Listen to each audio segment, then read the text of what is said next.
Welcome viewer. I am Dr. Pranali Jadhav.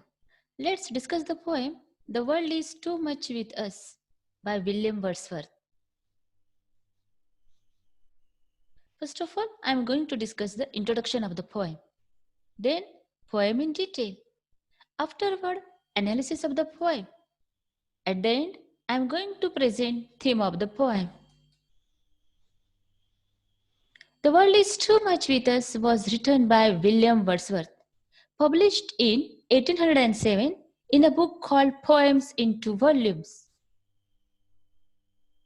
William Wordsworth, born in Cumbria, England, began writing poetry in grammar school.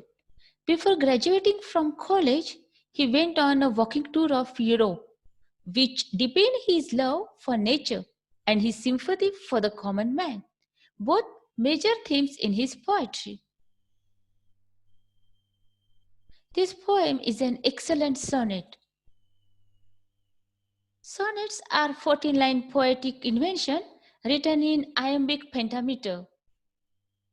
There are several varieties of sonnets.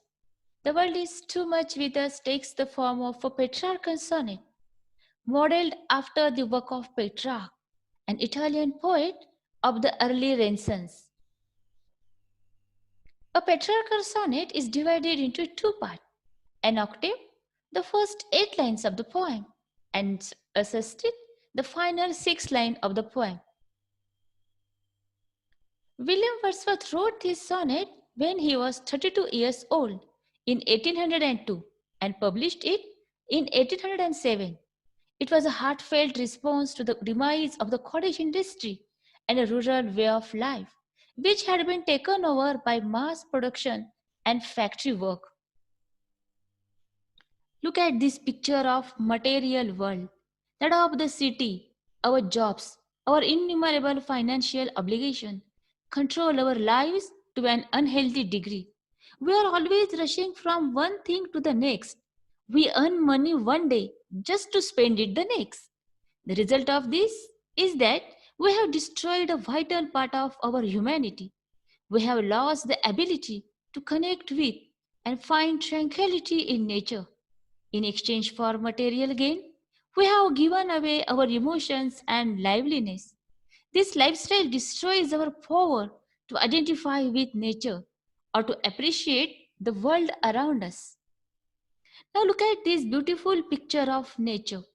Nature is offering real pleasure and beauty to the people, but people are running behind unseen and artificial pleasure and beauty. The same thing is taking place in the life of modern people. They have no time to consider and enjoy the beauty of the sea, the moon, and the wind that is easily available. But these universal natural beauties have been denied by people in the course of getting and spending something artificial, temporary, and inanimate. And thus, the relationship between mankind and the nature in the present context is only ironical. Let's discuss the poem The World is Too Much with Us. The poem reveals the vices of the modern world and tell the reader to stop and enjoy the beauties of nature and to take the time to think. Let's start to discuss the poem line by line. The world is too much with us, late and soon, getting and spending, we lay waste our powers. The speaker begins with the term the world, and the reader quickly begins to understand what the term means in this context. He is talking about worldly cares and concern such as money, possessions, and power. And he concludes that it is too much with us, meaning that we care for too much about these worldly things. He gives us more depth of thought to this idea when he suggests that by using our time, minds, and energy in getting and spending, that we lay waste our powers. In other words, people have powers beyond that which they have tapped into because they are so busy in getting and spending. They are tied up in their greed for more money, and their time is accounted for by their actions of getting money, spending money, and caring for their possessions.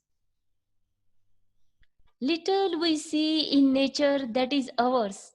We have given our hearts away a sordid boon. In these lines, the speaker contrasts nature with the world.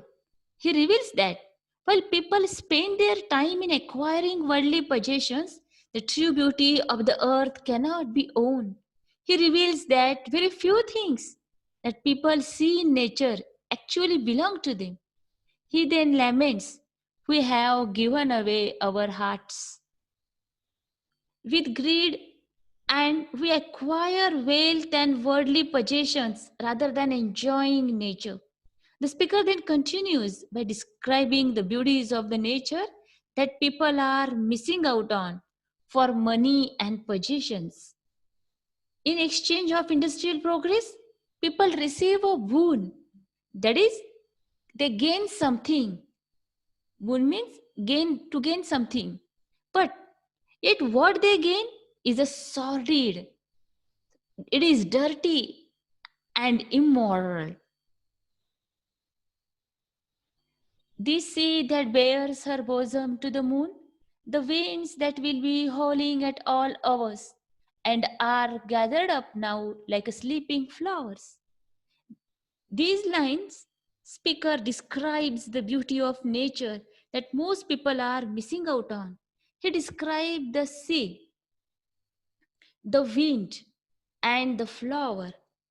Parts of nature use personification. What is an personification? Personification is a figure of speech in which a thing, an idea, or an animal is given human attributes, human qualities. The non human objects are portrayed in such a way that we feel they have the ability to act like human beings. Use of personification helps the reader to connect with nature. The sea bears her bosom to the moon. We suggest an intimacy between the moon and the sea. The wind howls. This gives the wind human emotion. The flower sleeps. Giving these parts of nature human attributes helps the reader to feel his connection with the nature. It paints a picture of nature and allows the reader to understand what he is missing out on by being caught up in worldly possessions and greed. Eighth and the last line of this first part: "For this, for everything, we are out of tune." This line is the final exclamation that we are out of tune with nature because we are so caught up in worldly wealth. Here, octave or first 8 lines of the sonnet ends. The first part introduces the problem. In this first part of the sonnet, speaker dwells on spiritual loss, and root of the loss is economical development. We have given our hearts away, the speaker says. Though it uses economic language, people give something away in exchange of something else. This line adds another perspective to the depiction of loss. In exchange for industrial progress, we are out of tune and nature moves us not. People have fallen from an ideal, natural state into one of disrepair. Let's discuss the sustain. Sustain provides the solution. Sustain means the last 6 lines of the poem. "It moves us not, great God, I had rather be a pagan suckled in a creed outworn. So might I, standing on this pleasantly." Here the speaker swears an oath that he would rather be a poor pagan than be so distracted by worldly wealth, so as to render himself unable to enjoy the true beauties of life. He appeals to God and even exclaims that he would rather be a pagan than to be out of touch with nature. Have a glimpse that would make me less forlorn, have a sight of Proteus rising from the sea, or hear old Triton blows his wreath horn. In these final lines, the speaker reveals that if he were a poor pagan, he would have glimpses of nature that would give him joy and hope, or at least make him less forlorn. Forlorn means alienated, isolated. In simple word, it means lonely. He would rather be a poor and helpless. In the final two lines, he referred to the pagan gods. Proteus was thought to be able to tell the future, though he avoided doing so if he could. Perhaps he could imagine being in touch with Proteus, or at least catching a glimpse of him as he stares out across the sea. Triton was the pagan god that was said to be able to calm the waves of the sea. This implies that speakers look out at the sea, enjoying nature long enough to see Triton and Proteus. The speaker refers to these two pagan gods after the first appeal to God and swears that he would rather be a pagan than alienated from nature. In the end, Wordsworth decides that he would rather be a pagan in a complete state of disillusionment than be out of touch with nature. The final image of the poem is of Wordsworth standing on a lea. Lea means a tract of open land. And what he is doing there? Overlooking the ocean where he sees Proteus and Triton. In the final lines, the poem describes a cultural loss, and its tone of resignation suggests the loss is permanent. The speaker invokes Greek paganism, introducing a version of society in which nature played a larger role in human life. As a member of modern society, the speaker cannot access nature in a way to make him or herself less forlorn. This doesn't mean that nature has been destroyed. The pleasant leaf still exists. It just doesn't suit the speaker. At this moment of emotional despair, speaker proposes an impossible personal solution to his problem.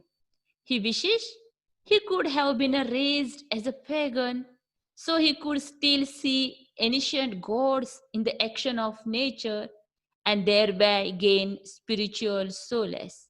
That is his personal solution to this problem.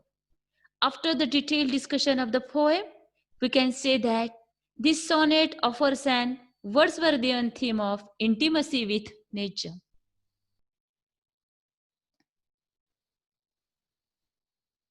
The world is too much with us is a sonnet written in iambic pentameter. This sonnet is in the pattern of Petrarchan model. This sonnet is divided into two parts. The first part is called octave and the second part is sestet. The octave follows the rhyme scheme of AB, BA, AB, BA, and the sestet follows a rhyme scheme of CD, CD, CD. The first part of introduce the problem, whereas the second part provides the solution. The title of the poem has been repeated in the very first line.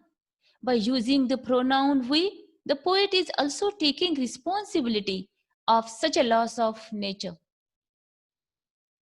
Most of the words like getting and spending, little and forlorn indicate commerce and modernity.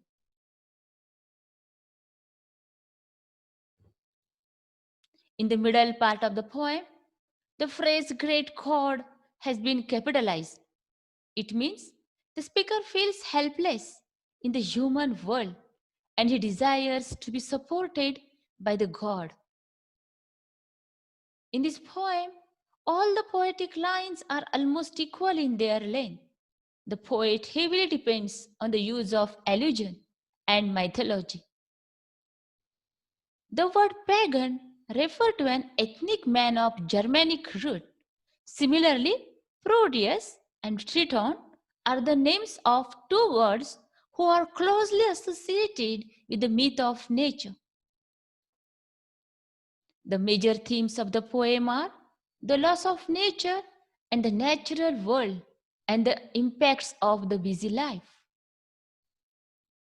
The poet argues that people have unoccupied their souls for material gain. In fact, the whole text of the poem condemns materialism, which the poet has been around him. Using figurative language, Wordsworth highlights the idea that nature gives spiritual pleasure and enjoyment, and that we should know its worth.